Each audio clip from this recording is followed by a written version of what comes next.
Hello again, and welcome back to Storytime. Today's book is called George Washington and the General's Dog, and it's written by Frank Murphy and illustrated by Richard Waltz. So, our title, George Washington, the red letters, so that is a person's name. Okay, so that is a person's name. And can you find a person on the cover? Yeah, do you see the man? His name is George Washington. And then he was in the army and he was a leader in the army. And the leader in the army is called a general. So the general in the title is also talking about him, George Washington. But then we have dog. And so we have a picture of his dog with him here too. So this story is going to be what's called a history reader. And so it's going to talk about the life events and some things about this real life person. Okay? And we will learn in the story, but George Washington was the first president of the United States. Okay, are you ready to read? All right, here we go. Follow along with your finger.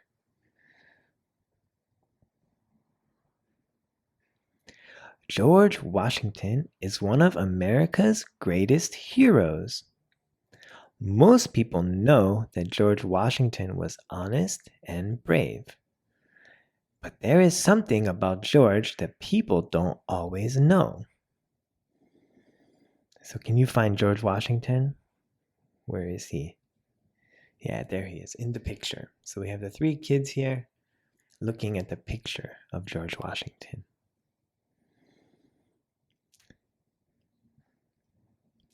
George Washington loved animals. Wow, so many animals. We see there's birds, donkeys, dogs, turkeys. What else? A duck and a deer. Do you think he had all of those animals? We shall see. Let's find out. Ah, and there's a rabbit. Look at his hand. He's holding a rabbit.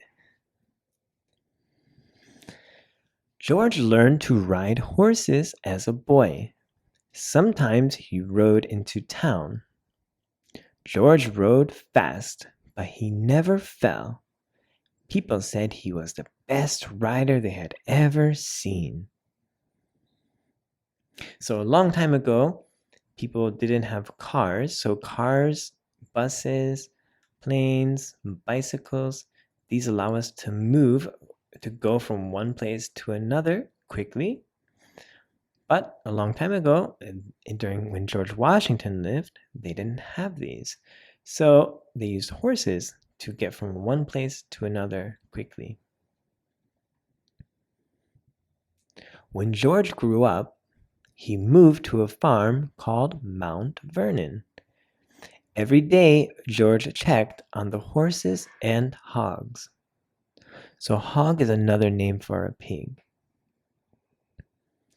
He checked on the oxen, mules, and sheep. But he spent the most time with his dogs.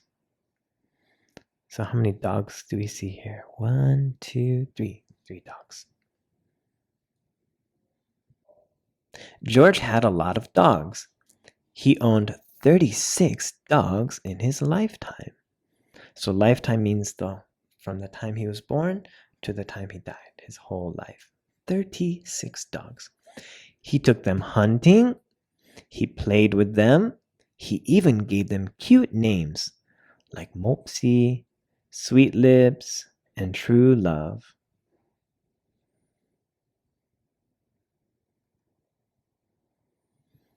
Sometimes George spoiled his dogs. He let them run around the house. One day, George's wife Martha cooked a ham for dinner. So it says that George spoiled his dogs, and when we spoil someone or something, it means we let them do whatever they want, and we might give them a lot of special things. Page 15. George's dog Vulcan jumped up and stole the ham right off the table. Martha chased after him, but George just laughed. I don't think Martha is happy. It took her a long time to cook it, and Vulcan just took the ham. But was George angry? No, he laughed. George liked being at Mount Vernon with Martha and the animals, but America needed him. America was not yet its own country. It was an English colony. That means it belonged to England. So England is a name of a country. It was a country then, and it's still a country now. Many American colonists wanted to be free from England, so they went to war. The war was called the American Revolution.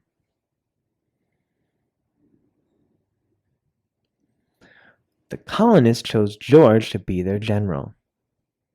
So general is the leader of the army. George chose his favorite dog, Sweetlips, to go with him. He said goodbye to Martha and Mount Vernon. He jumped on his horse, Nelson, then he rode into battle. Sweetlips was right beside him.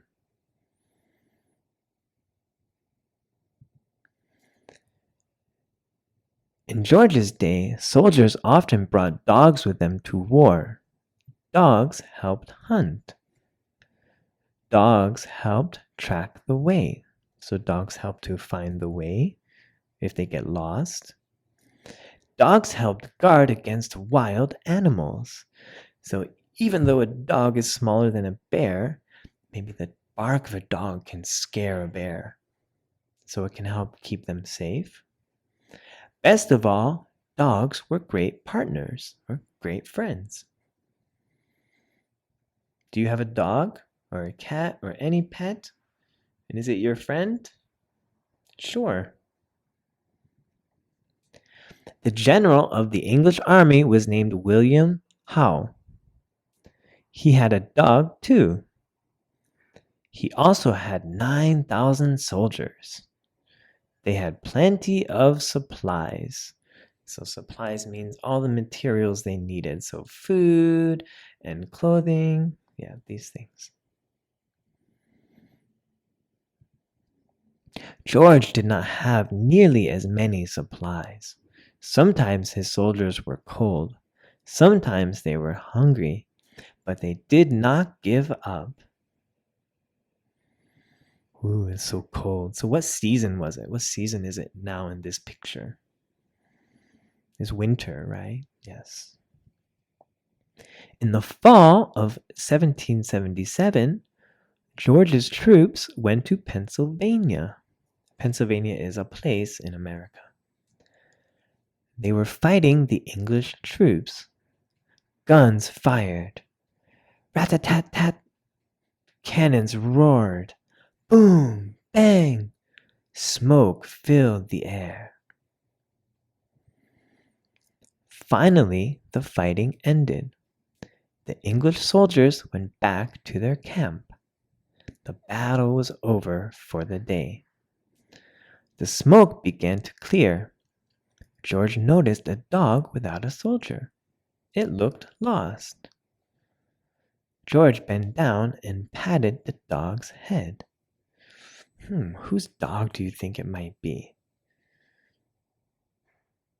Who could it belong to? Let's see. The dog followed George back to the colonists' camp. He wagged his tail.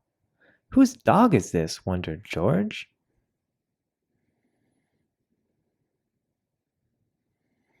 George looked at the dog's collar. So the collar is the thing, the strap that goes around the dog's neck. And the tag had a man's name on it. That name was William Howe. William Howe. George couldn't believe his eyes. William Howe was the enemy.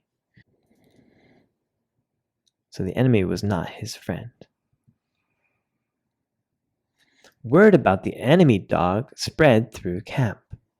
Some of George's men wanted to keep the dog, but George said no. George believed the dog belonged with his master. George had his friend Alexander Hamilton write a note to General Howe.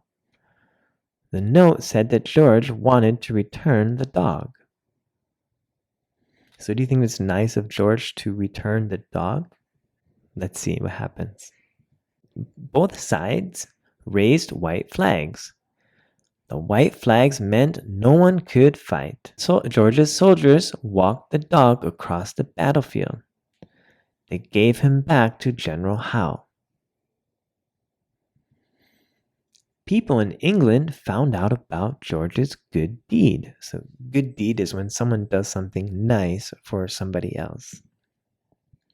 The English still wanted to beat George and win the war, but now they respected him. Some English people even liked him. They had never heard a story of such great kindness between enemies. So enemies are often not friends, but as you can see, even though they are not friends, they can still be kind to each other and respect each other. In 1783, America won the war against England. America became its very own country. George Washington went home to Mount Vernon. Friends around the world wanted to honor George. They wondered what he would like. Then they remembered the story about the dog. Soon, presents started arriving at Mount Vernon. What kind of presents do you think they would give him? What does he really like? Animals, right? Let's see. Let's see if they give him animals. The King of Spain sent George a mule. George named him Royal Gift. A friend from France gave George an even bigger gift. 7 dogs. Wow, 7 more dogs. 1, 2, 3, 4, 5, 6, 7. Yeah, 7. George's work was not done, though. The American people needed a leader. They elected George to be their first president. People all over America loved their new president. They cheered when he rode by in his carriage. They knew it was him because his 6 white horses always led the way. And that is the end of our story about George Washington. So George Washington really loved what? Animals. Yeah, so he had a lot of animals and he had many dogs. Okay, well, I hope you enjoyed today's story. And until next story time, bye-bye.